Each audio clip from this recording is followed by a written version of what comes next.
ಓಂ ಶ್ರೀ ದುರ್ಗಾಯ ನಮಃ. ಇವಾಗಿನ ವಿಚಾರ, ದೈವಸಿದ್ಧಿ ಮಾಡಲು ನಮ್ಮ ದೇಹವನ್ನು ಹೇಗೆ ಶುದ್ಧ ಮಾಡಬೇಕು ಅನ್ನೋದನ್ನು ನಾನು ನಿಮಗೆ ತಿಳಿಸ್ಕೊಡ್ತೇನೆ. ಸರಿಯಾಗಿ ಗಮನವಿಟ್ಟು ಕೇಳಿ ವೀಕ್ಷಕರೇ. ನಾನೆಲ್ಲ ಸ್ಟಾರ್ಟಿಂಗಲ್ಲಿ ನನಗೆ 25 ವರ್ಷ ಆಗುವವರೆಗೂ ನಾನು ಉಪ್ಪು ಖಾರ ಎಲ್ಲ ಆಹಾರವನ್ನು ತಿಂದ್ಕೊಂಡು ನನ್ನ ದೇಹವನ್ನು ಬೆಳೆಸ್ಕೊಂಡಿದ್ದೆ. ಅರ್ಥ ಆಯ್ತಾ? ದೇಹನ ಬೆಳೆಸ್ಕೊಳ್ಳೋದು ಅಂದರೆ ಅದೇ ಮಾಂಸದಿಂದ ಹಿಡಿದು ರಕ್ತದಿಂದ ಹಿಡಿದು ಎ ಟು ಜೆಡ್. ನನ್ನ ದೇಹದಲ್ಲಿ ಉಪ್ಪು ಖಾರ ಹುಳಿ ಹಾಗೆ ಎಲ್ಲ ಆಹಾರ ಮಿಶ್ರಿತ ದೇಹ ಆಗಿತ್ತು. ಯಾವಾಗ? ನನಗೆ 26 ವರ್ಷ ಆಗುವವರೆಗೆ. ನನಗೆ 26 ವರ್ಷ ಆದಮೇಲೆ ನಂದು ಉದಾಹರಣೆ ತಗೊಳ್ತೇನೆ ನಿಮಗೆ. 26 ವರ್ಷ ಆದಮೇಲೆ ನನಗೆ ಸಮಸ್ಯೆಗಳೆಲ್ಲ ಎದುರಾಗಲಿಕ್ಕೆ ಶುರುವಾಯಿತು.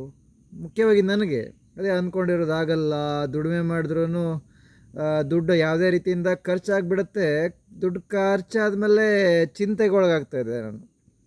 ಅಯ್ಯೋ, ಎಲ್ಲ ದುಡ್ಡು ಖಾಲಿ ಅಲ್ಲ. ಮತ್ತು ದುಡ್ಡು ಬರುವ ಮಾರ್ಗ ಹುಡುಕಿದರೆ ಸ್ವಲ್ಪ ಕಷ್ಟನೇ ಅನಿಸ್ತಾಯಿತ್ತು. ದುಡ್ಡು ಬರೋದು ಕಡಿಮೆ, ಖರ್ಚಾಗೋ ಜಾಸ್ತಿ. ದುಡ್ಡು ಬರೋದು ಕಡಿಮೆ, ಖರ್ಚಾಗೋ ಜಾಸ್ತಿ. ಅರ್ಥ ಆಯ್ತಾ? 10,000 ಬಂದರೆ 1,00,000 ಖರ್ಚಿರ್ತೈತೆ. ಇದೆಲ್ಲ ನನ್ನ ಚಿಂತೆಗೆ ಒಳಗಾಗಿ ನಾನು ದೇವರ ಆರಾಧನೆ ಮಾಡಲಿಕ್ಕೆ ಶುರು ಮಾಡಿದೆ ವೀಕ್ಷಕರೇ. ದೇವರ ಆರಾಧನೆ ಮಾಡಿ ಶುರು ಮಾಡಿದ್ಮೇಲೆ ನನಗೆ ಲಕ್ ಚೇಂಜ್ ಆಯಿತು. ಎಲ್ಲ ವಿಚಾರದಲ್ಲೂ ಹೌದು. ದುಡ್ಡಿನ ವಿಚಾರದಲ್ಲಿ ಹೌದು, ನೆಮ್ಮದಿ ವಿಚಾರದಲ್ಲಿ ಹೌದು, ಆರೋಗ್ಯದ ವಿಚಾರದಲ್ಲಿ ಹೌದು, ಎ ಟು ಜೆಡ್ ಎಲ್ಲ. ಓಕೆನಾ? ಈಗ ನಾನು ನಿಮಗೆ ಸ್ಟೆಪ್ ಶುರು ಮಾಡ್ತೀನಿ ವೀಕ್ಷಕರೇ. ಮೊದಲನೇದಾಗಿ ನಮ್ಮ ದೇಹದಲ್ಲಿರುವಂತಹ ಉಪ್ಪು ಖಾರ ಹುಳಿ ಅಂಶ ಹಾಗೆ ಮಿಶ್ರಿತ ಆಹಾರದ ಒಂದು ರಕ್ತ ಹಾಗೆ ಮಾಂಸದ ಒಂದು ರಕ್ತವನ್ನು ನಾವು ಹೊರಗಡೆ ಹಾಕ್ಬೇಕು. ಅರ್ಥ ಆಯ್ತಾ? ಅದನ್ನು ಹೊರಗಡೆ ಹಾಕೋದು ತುಂಬ ಸಿಂಪಲ್.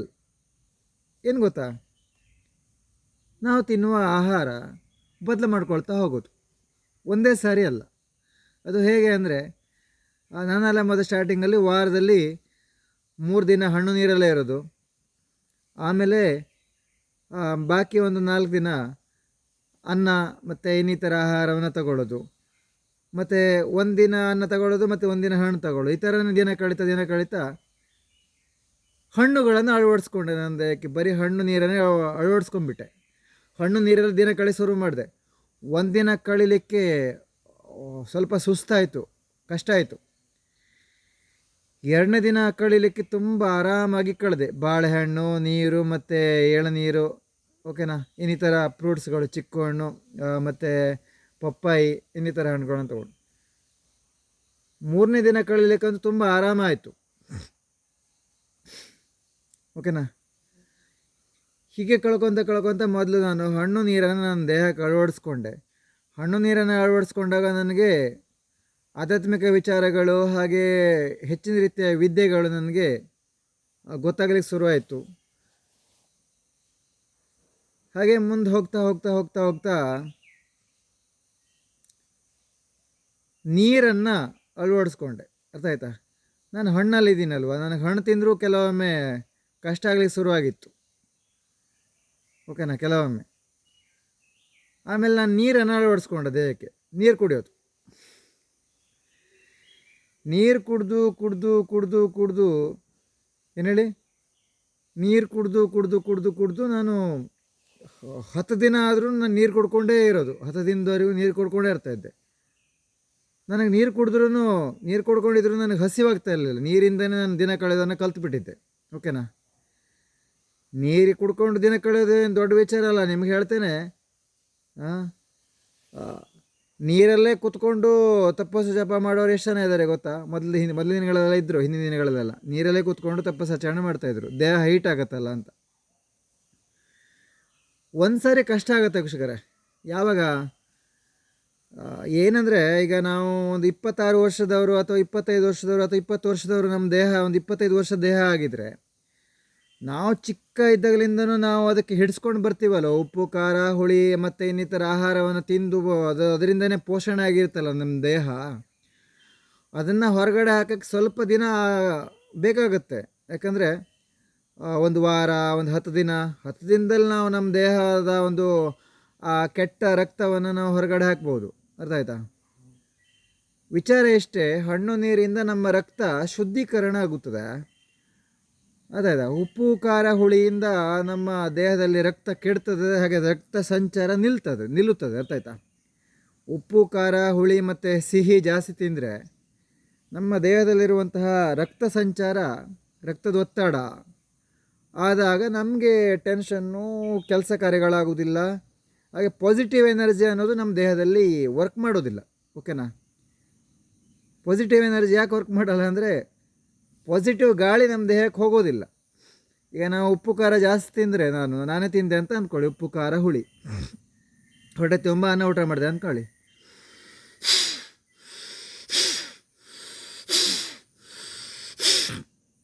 ಈ ಥರ ಎಲ್ಲ ಉಸಿರಾಡೋಕ್ಕಾಗೋದೇ ಇಲ್ಲ. ಈ ಗಾಳಿ ತಗೊಂಡು ಹೊರಗಡೆ ಹಾಕ್ಲಿಕ್ಕೆ ಆಗೋದೇ ಇಲ್ಲ. ಅರ್ಥ ಆಯ್ತಾ? ಕಾರಣ ಏನಂದರೆ ಉಸಿರು ಕಟ್ಟೋದು, ಕಫ, ಕೆಮ್ಮು, ಇನ್ನಿತರ ಹಲವಾರು. ಅರ್ಥ ಆಯ್ತಾ? ಇದು ವಿಚಾರ. ಅದಕ್ಕೆ ನಾವುಗಳು ದೈವ ಸಿದ್ಧಿ ಮಾಡೋದು ಸಿದ್ಧಿ ಸಾಧಕನೇ ಆಗಬೇಕು ಅಂತ ಅಲ್ಲ.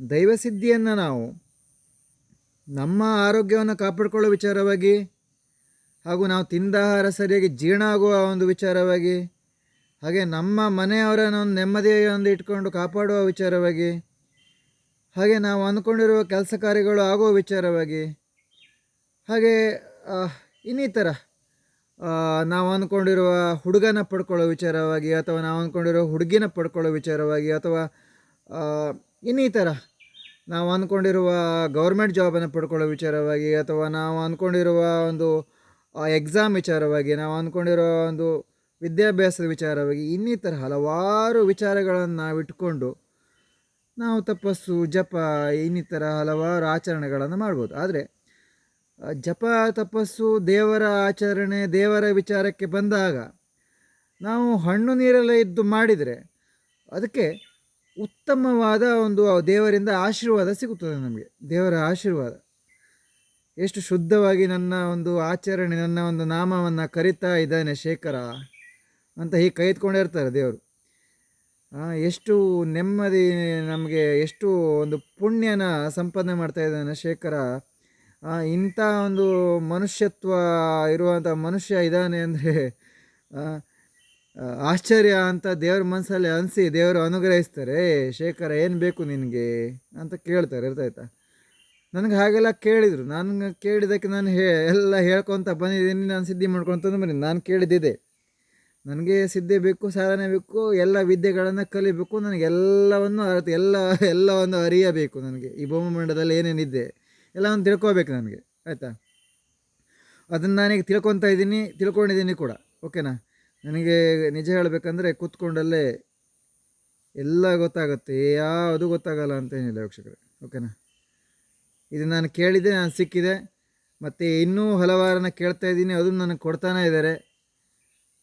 ನಿಜ ಹೇಳಬೇಕಂದ್ರೆ ಇವತ್ತಿನ ದಿನ ನನಗೆ ಜೀವನದಲ್ಲಿ ಯಾವುದಕ್ಕೂ ಕೊರತೆ ಇಲ್ಲ, ಎಲ್ಲ ಇದೆ. ಓಕೆನಾ? ನನಗೆ ಬೇಕು ಅನ್ನೋದೆಲ್ಲ ಕೊಡ್ತಾ ಇದ್ದಾರೆ ವೀಕ್ಷಕರೇ. ಹಾಗೆ ನೀವು ಕೂಡ ಬೇಕು ಅನ್ನೋದನ್ನು ಪಡ್ಕೋಬೇಕಾ? ಆಹಾರ ಪದ್ಧತಿ ಇಂಪಾರ್ಟೆಂಟ್. ಅದಕ್ಕೆ ಹಣ್ಣು, ನೀರು, ಎಳ್ನೀರಲ್ಲಿ ಅದನ್ನು ಆಹಾರವನ್ನು ಸೇವನೆ, ಅದೇ ರೀತಿ ಆಹಾರವನ್ನು ಸೇವನೆ ಮಾಡಿಕೊಂಡು ಉಪ್ಪು ಖಾರ ಹುಳಿಯನ್ನು ತ್ಯಜಿಸಿ ನೀವು ದೇವರ ಆರಾಧನೆ, ಜಪ, ದೇವರ ಆಶೀರ್ವಾದ ಪಡೆಯಲಿಕ್ಕೆ, ದೇವರ ದರ್ಶನ ಮಾಡ್ಕೊತ ಹೋದರೆ ನೀವು ಅಂದ್ಕೊಂಡಿದ್ದಾನ ಖಂಡಿತ ದೇವರು ನಿಮಗೆ 100ಕ್ಕೆ 100 ಕೊಡ್ತಾರೆ. ನನಗೂ ಕೂಡ 100ಕ್ಕೆ 100 ಕೊಟ್ಟಿದ್ದಾರೆ ಅಂತ ಹೇಳ್ತಾ ನಾನು ವಿಡಿಯೋನ ಮುಗಿಸ್ತೇನೆ. ಎಲ್ಲರೂ ಹೇಳಿ, ಓಂ ಶ್ರೀ ದುರ್ಗಾಯ ನಮಃ, ನಮಃ ಶಿವಾಯ.